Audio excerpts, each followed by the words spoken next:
Aitzwayo, Mietza Pwaquilum. Good day, everybody, and welcome. Welcome back to our LPC podcast. I am very excited for today's conversation, as I am for all of these conversations that we get to do on this platform. Today, I'm joined with a very special friend, a very dear friend of mine, a colleague, cousin brother who works with us at LPC.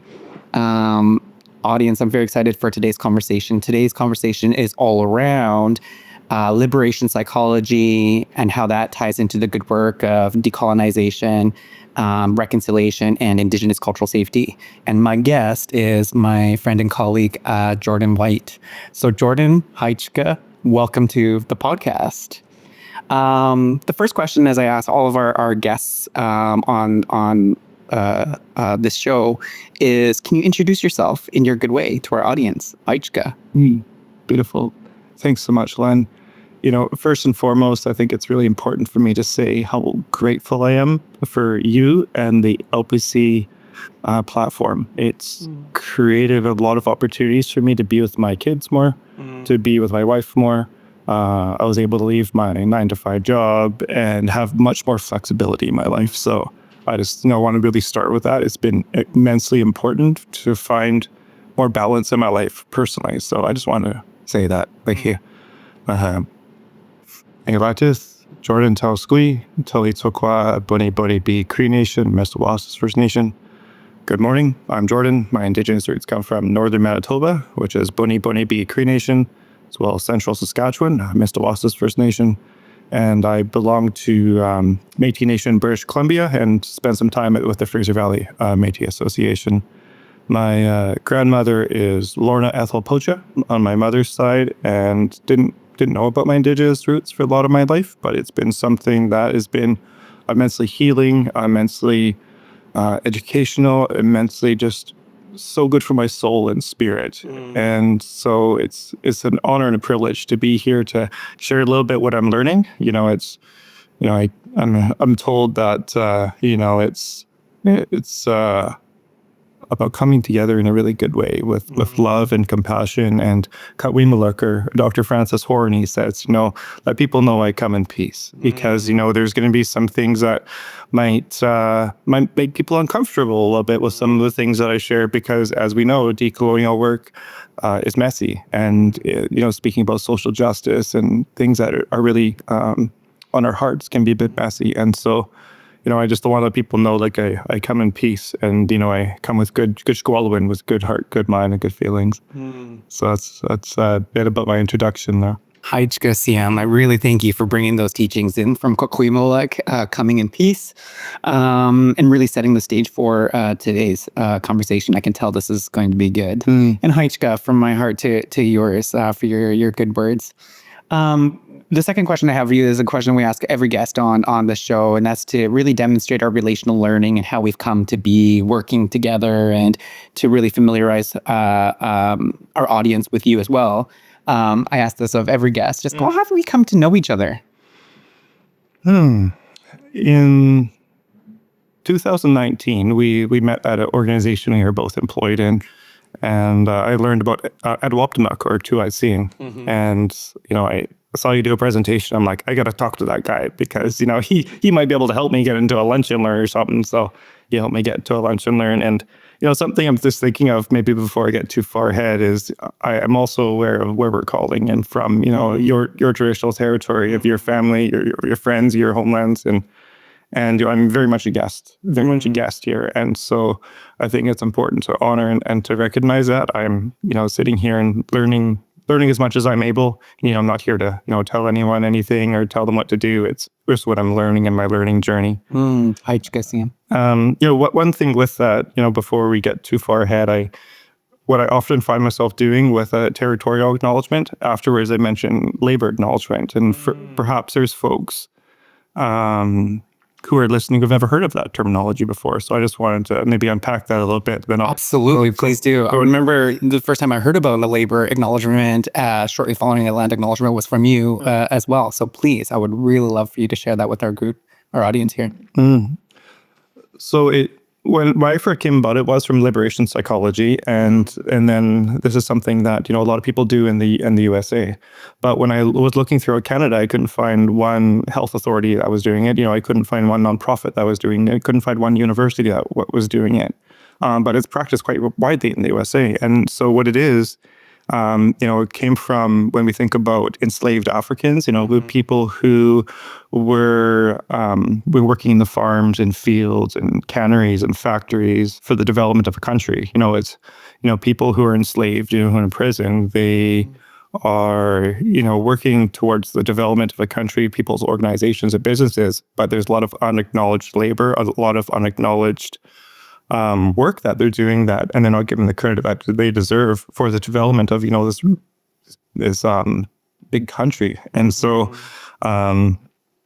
also we think about in Canada, for example, there is the Canadian Pacific Railway and people who work in the coal mines. Oftentimes it was Japanese and Chinese people who were given the least amount of pay, but were given the hardest jobs. And then here we go, there's a railway across Canada, and and coal mines are working in our factories to get some of the things we need. But a lot of people who put in the time and energy and effort, a lot of it is unacknowledged or invisibilized labor again, but didn't get the credit it deserved.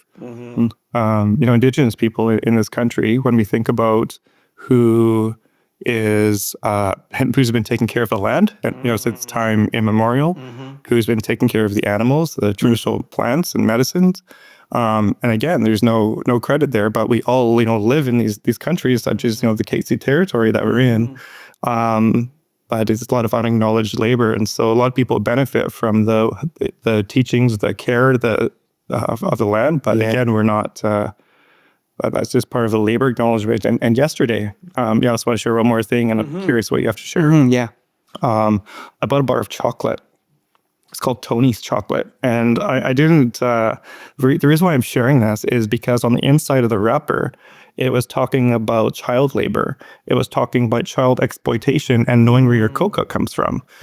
Similarly with our clothes, talking about, the ethics and the responsibility we have to buy things, locally, sustainably, and ethically, as I was sharing. And I was just thinking about some of the people around here, who make jewelry, for example, or who make clothing, for example, and knowing where it comes from and knowing who made it, which community it comes from, so it's not appropriated. And that's just a couple things on my mind in terms of labor acknowledgement, because I think it's really important because a lot of it contributes to the capitalistic society that we live in.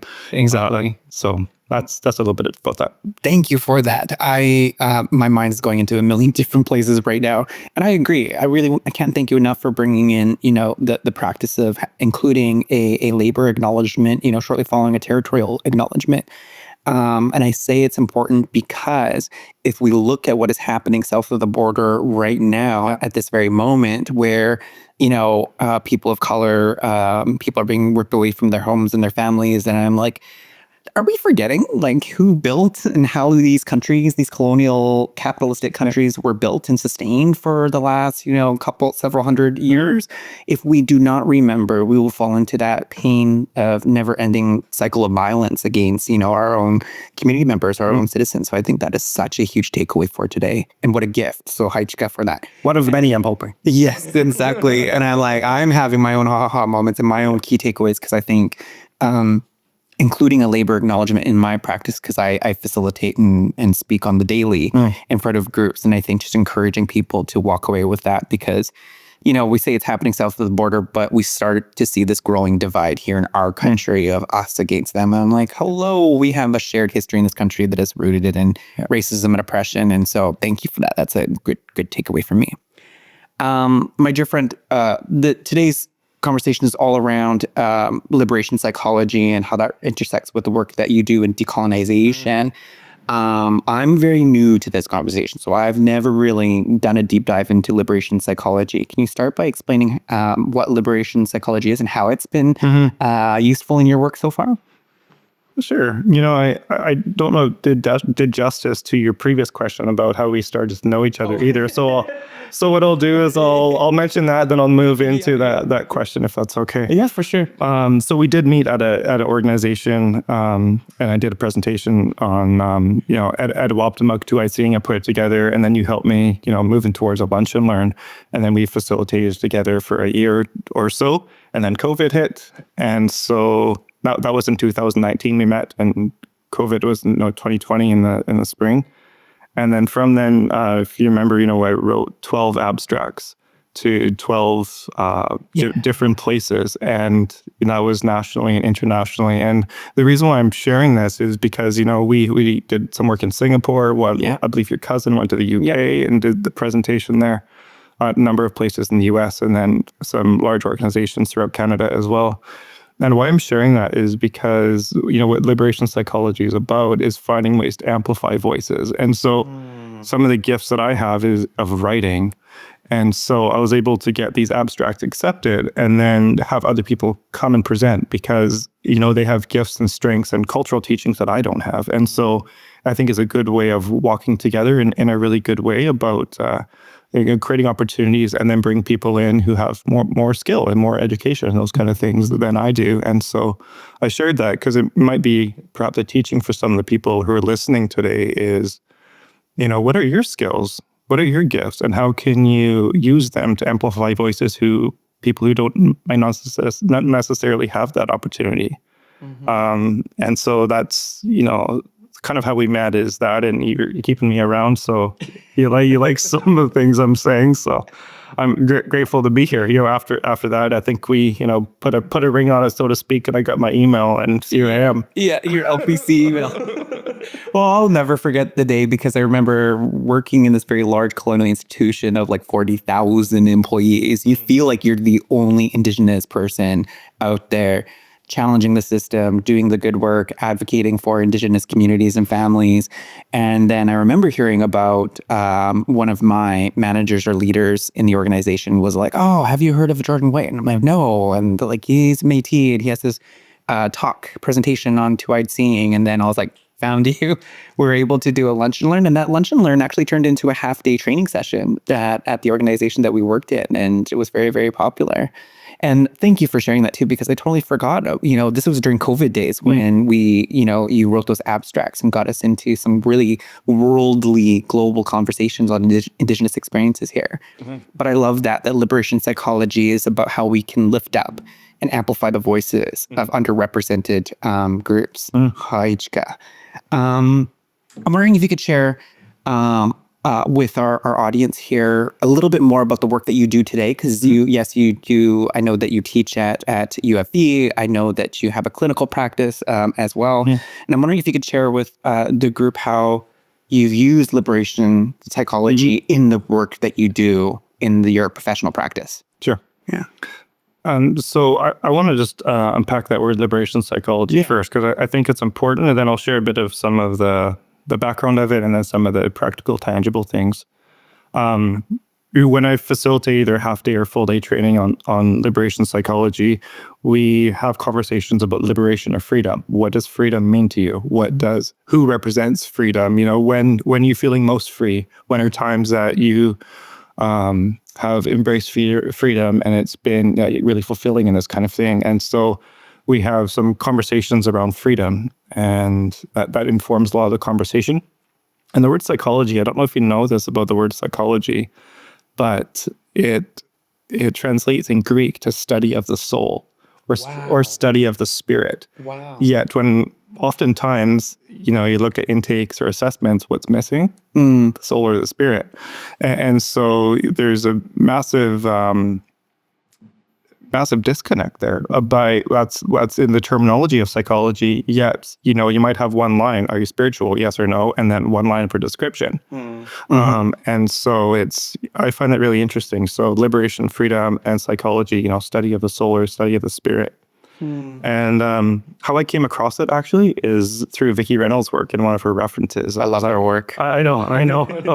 And talk about her a lot in our LBC workshops, training sessions. And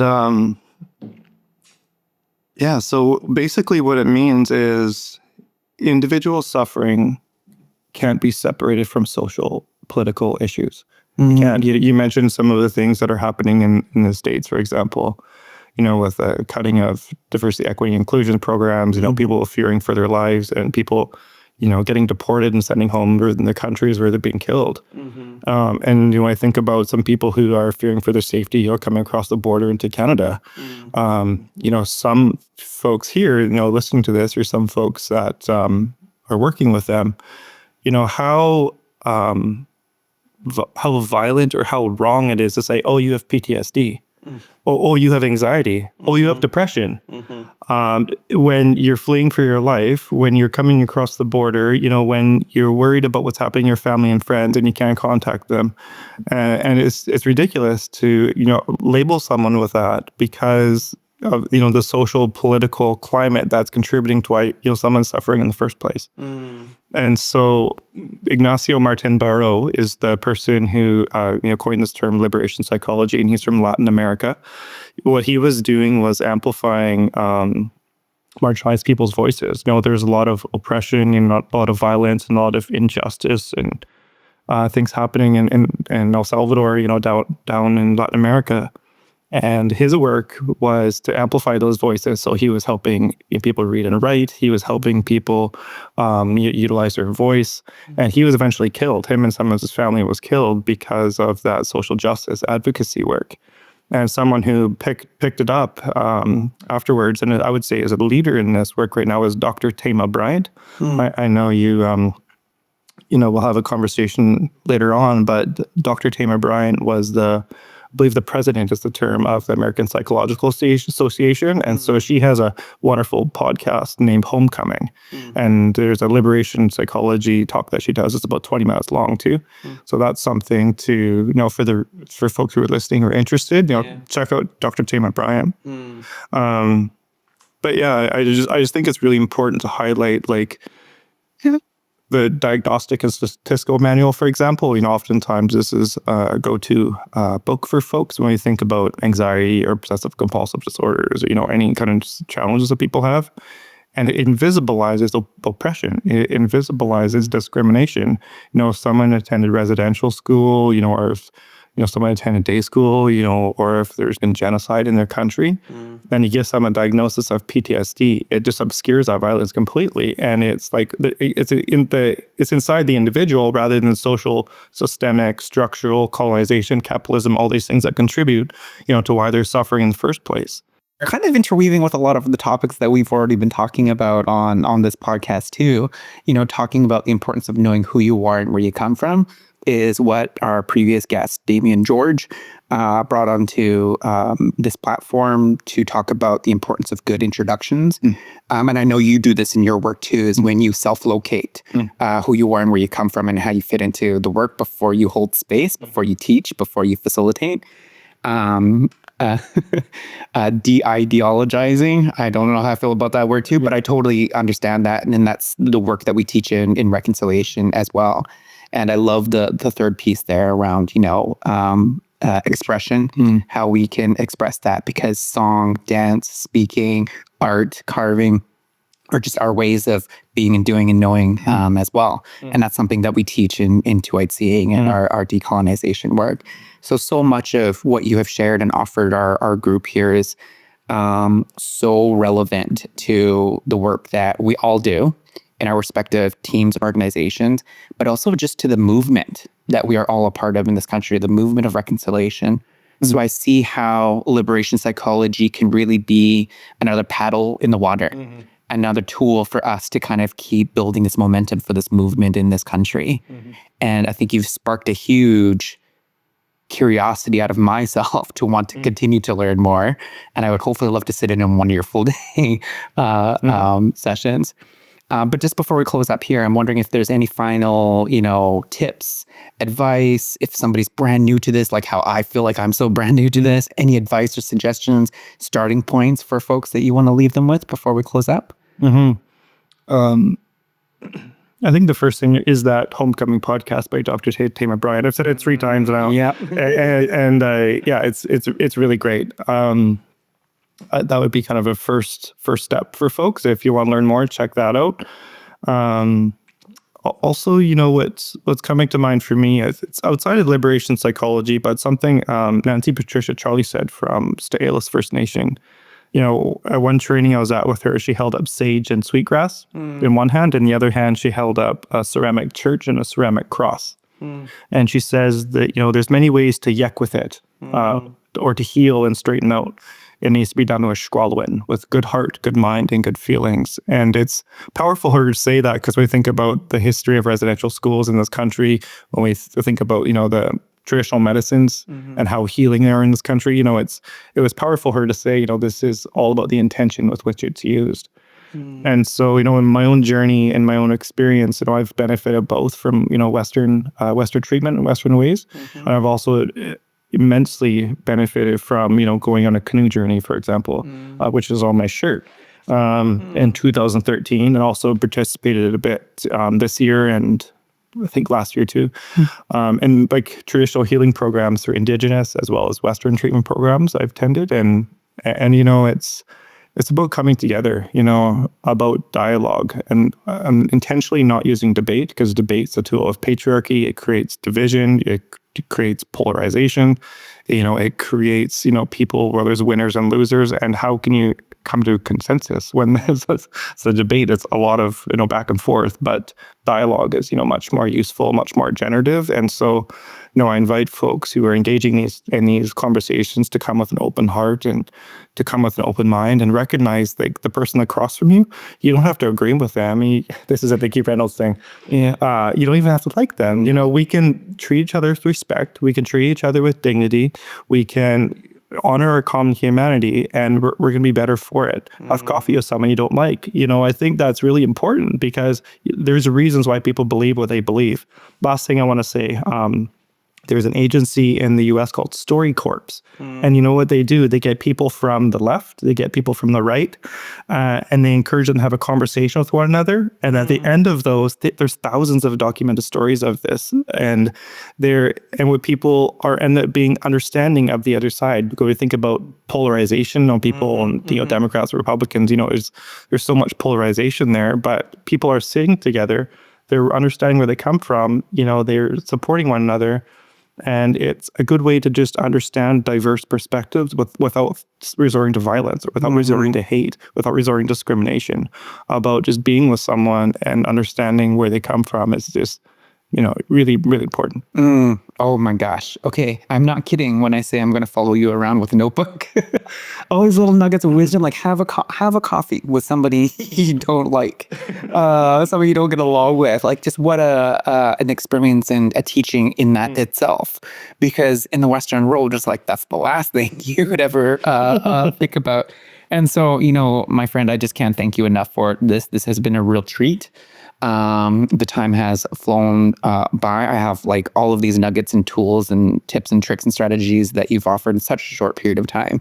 So I want to thank you, not for just lending your voice and knowledge and wisdom to hold space on this platform, but I want to say thank you, my friend, for all the incredible work that you do out there in the world, in your clinical practice, in colleges and universities, in the arena of mental health and substance use across this province. I raise my hands to you.